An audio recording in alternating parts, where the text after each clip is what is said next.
નમસ્કાર વિદ્યાર્થી મિત્રો, સ્વાગત છે આપ સૌનું આપણી ચેનલ લર્ન વિથ ડેક્સમાં। દોસ્તો, જેમ કે આપણા સૌને ખ્યાલ છે કે આપણી પૂરક પરીક્ષા ખૂબ જ નજીક છે અને ઇંગ્લિશમાં સારા માર્ક્સ મેળવવા માટે અમુક ટોપિક્સ આપણને આવડવા ખૂબ જ જરૂરી છે। તો દોસ્તો, આવા જ એક ખૂબ જ મજેદાર અને સરળ એવા ઇંગ્લિશ ગ્રામરના ટોપિક ઈમેલ રાઇટિંગ વિશે આજના વિડીયોમાં આપણે ચર્ચા કરવા જઈ રહ્યા છીએ। તો દોસ્તો, વિડીયોમાં સુધી જોડાયેલા રહેજો જેથી કરીને તમને ઈમેલ રાઇટિંગની સંપૂર્ણ માહિતીનો ખ્યાલ આવી શકે। દોસ્તો, 5 માર્ક્સનો આ ટોપિક આપણને પૂરક પરીક્ષાની સાથે સાથે બોર્ડની પરીક્ષા તથા સ્કૂલની પરીક્ષા વગેરેમાં ખૂબ જ ઉપયોગી સાબિત થશે। અને હા, ધોરણ 9, 10, 11 અને 12 ગુજરાતી, હિન્દી, ઇંગ્લિશ ત્રણેય મીડિયમના સ્ટુડન્ટ્સને ઉપયોગી થાય તેવા સરળ ફોર્મેટને આપણે આજે અહીં શીખીશું। તો દોસ્તો, ચાલો શરૂ કરીએ ઈમેલ રાઇટિંગના ફોર્મેટને। પરંતુ તેની પહેલા એક નમ્ર વિનંતી છે કે જો હજુ સુધી તમે અમારી ચેનલને સબસ્ક્રાઇબ નથી કરી તો ફટાફટ નીચે આવેલા લાલ કલરના સબસ્ક્રાઇબ બટનને દબાવીને ચેનલને સબસ્ક્રાઇબ કરી દો। બાજુમાં આવેલા બેલ આઇકનને ઓલ પર સેટ કરી દો જેથી કરીને ઇંગ્લિશના આવા જ ઇન્ફોર્મેટિવ વિડીયોઝ તમને મળતા રહે। ચાલો દોસ્તો, શરૂ કરીએ અહીંયા આપણા ફોર્મેટને। તો દોસ્તો, જ્યારે પણ આપણે ઈમેલ રાઇટિંગની શરૂઆત કરીએ તો સૌ પ્રથમ આપણે આવી રીતનું એક બોક્સ બનાવવું એ ખૂબ જ જરૂરી છે, કારણ કે બોક્સ બનાવવાના પણ આપણને ક્યાંક ને ક્યાંક કોઈક ને કોઈક માર્ક્સ મળે છે। જો તમે સંપૂર્ણ ઈમેલ લખી નાખો અને બોક્સ ના બનાવો તો પણ તમને અડધો માર્ક્સ કદાચ કાપી લેવામાં આવે છે તમારો। તો આપણે બોક્સ કમ્પલસરી બનાવીશું અને બોક્સ બનાવ્યા પછી આ 5 માહિતીને તેની અંદર દર્શાવીશું, જેમાં પહેલી છે ફ્રોમ, બીજું છે ટુ, ત્રીજું છે સીસી, ચોથું છે ડેટ અને પાંચમું છે સબ્જેક્ટ। હવે આ 5 ડિટેલ્સ દર્શાવ્યા પછી આની અંદર લખવાનું શું તો તે તમને હું જણાવું। તો દોસ્તો, ફ્રોમની અંદર અહીં લખવામાં આવે છે ઈમેલ મોકલનારનું ઈમેલ એડ્રેસ। દોસ્તો, ઈમેલ એડ્રેસ શું છે તો આપણને ખ્યાલ છે જ્યારે આપણે લેટર એટલે કે પત્ર લખીએ છીએ ત્યારે ત્યાં 2 પ્રકારના એડ્રેસ એટલે કે સરનામાની જરૂર પડે છે। એક હોય છે મોકલનારનું અને બીજું હોય છે મેળવનારનું। મિત્રો, અહીં પણ જે ઈમેલ છે તે એક પ્રકારનો તો ઇલેક્ટ્રોનિક પત્ર વ્યવહાર જ છે, તો અહીં પણ આપણને 2 સરનામાની જરૂર પડશે, પરંતુ કેવા સરનામા તો કહે છે કે ઈમેલ એડ્રેસ, જેની અંદર ફ્રોમ જે છે તે ફ્રોમમાં લખાય છે ઈમેલ મોકલનારનું સરનામું એટલે કે ઈમેલ મોકલનારનું ઈમેલ એડ્રેસ, અને મિત્રો ટુની અંદર લખવામાં આવે છે ઈમેલ મેળવનારનું ઈમેલ એડ્રેસ। આપણે સૌ સ્માર્ટફોન યુઝ કરીએ છીએ, એની અંદર જે પ્લે સ્ટોર છે તેની અંદર પણ આપણને ઈમેલની જરૂર પડે છે, તો ઈમેલ કેવી રીતે લખાય તે તો સૌને મિત્રો આવડે જ છે। ત્યાર પછી આવે છે સીસી। સીસી એના માટે હોય છે મિત્રો, તો એક ઈમેલ 2 અલગ અલગ વ્યક્તિને મોકલવો હોય તો બીજા વ્યક્તિનું જે ઈમેલ એડ્રેસ છે તે લખવામાં આવે છે સીસીમાં, પરંતુ મિત્રો આપણા માટે સીસી એ જરૂરી નથી, તો આપણે સીસી લખીશું તો ખરી જ, પણ એને કરી દઈશું આપણે ડેશ। કોઈ કેવું કે સર જો સીસી ડેશ જ કરવાનું છે તો ના લખીએ તો ના ચાલે? મિત્રો, ચાલી તો જાય, પણ જો તમે બતાવો છો સીસી લખીને તો તે ખૂબ જ સારું લાગે છે। હવે એક કટાક્ષ એવો પણ આવે કે સર બુકની અંદર તો ક્યાંય સીસીનો ઉલ્લેખ કર્યો જ નથી, બુકની અંદર તો મિત્રો ફ્રોમનો બી ઉપયોગ નથી કર્યો કે ક્યાંય ઉલ્લેખ નથી કર્યો, પરંતુ ફ્રોમ બતાવવું પડે જ છે, તો સીસી પણ આપણે એવી જ રીતે આપણે અહીં બતાવીશું। ત્યાર પછી વાત આવે છે ડેટ એટલે કે તારીખની, તો મિત્રો તે જે છે એ આ જ પ્રકારના ફોર્મેટમાં બતાવાશે। કેવું ફોર્મેટ તો જેની અંદર સૌ પ્રથમ આવશે મંથ, ત્યાર પછી આવશે ડેટ અને ત્યાર પછી આવશે યર।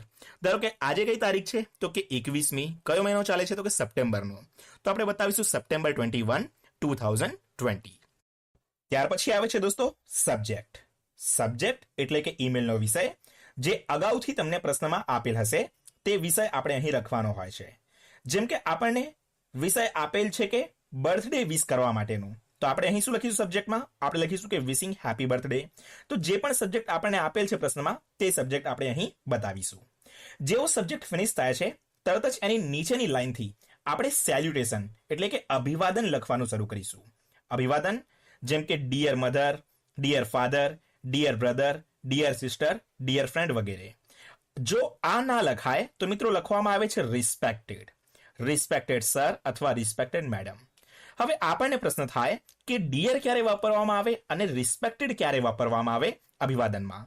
તો મિત્રો અહીં મેં દર્શાવ્યું છે કે એવા લોકો જેમને આપણે ખૂબ જ સારી રીતે ઓળખતા હોઈએ, આપણા નજીકના જે લોકો હોય તેમના માટે ડિયર અભિવાદનમાં વપરાય છે, અને એવા લોકો કે જેમને આપણે ખૂબ જ સારી રીતે ઓળખતા નથી એટલે કે બહારની જે વ્યક્તિ છે તેમના માટે અભિવાદન તરીકે વાપરવામાં આવે છે રિસ્પેક્ટેડ.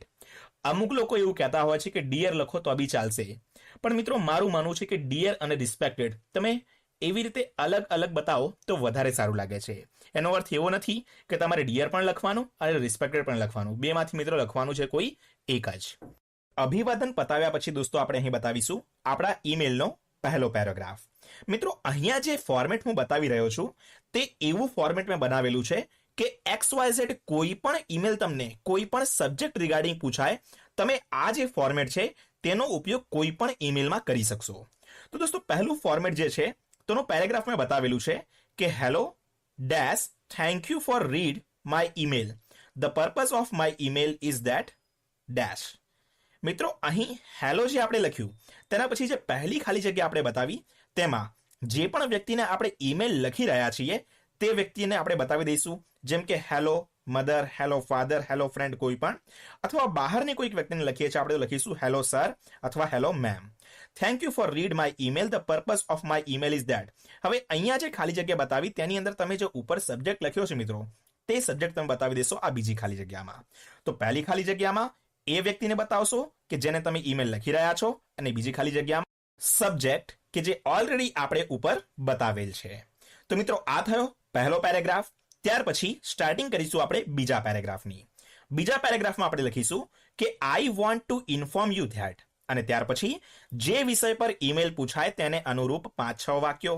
મિત્રો તમારે સિમ્પલી આટલું લખવાનું છે કે I want to inform you that, અને જે પણ વિષય રિગાર્ડિંગ તમને ઈમેલ પૂછાય છે તેના અનુરૂપ 5-6 વાક્યો તમારે તમારી મરજીથી જ લખવાના છે.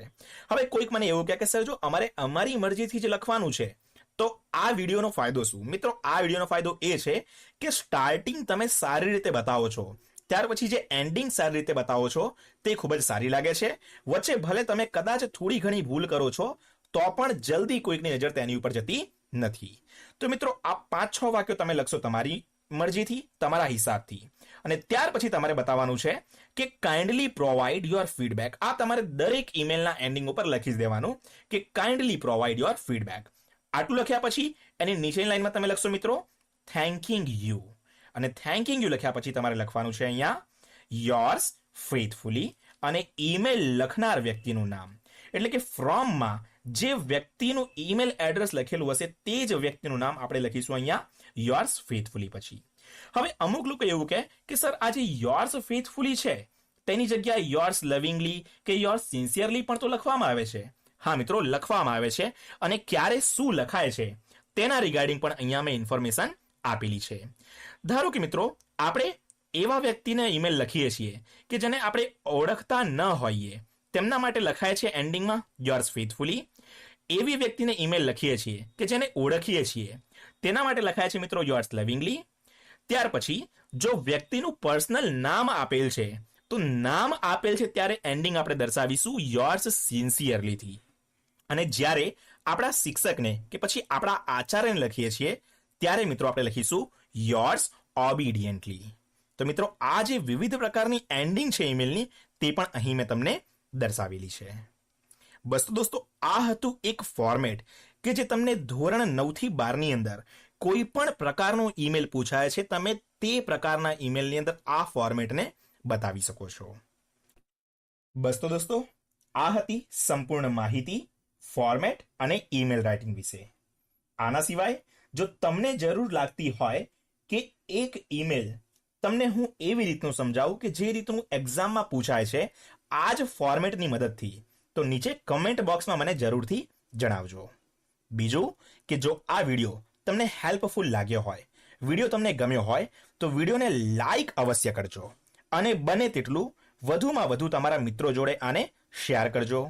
અને ચેનલને હજુ સુધી સબસ્ક્રાઇબ નથી કરી તો સબસ્ક્રાઇબ તો મિત્રો જરૂરથી કરી દેજો. બસ તો દોસ્તો આ હતી આજની માહિતી. આશા રાખું છું કે જે પણ વિગતો મેં તમને સમજાવી તેમાં તમને ખબર પડી ગઈ હશે. તો મળીએ દોસ્તો નેક્સ્ટ વિડીયોમાં એક નવા ટોપિક સાથે. Thank you so much. Vande Mataram.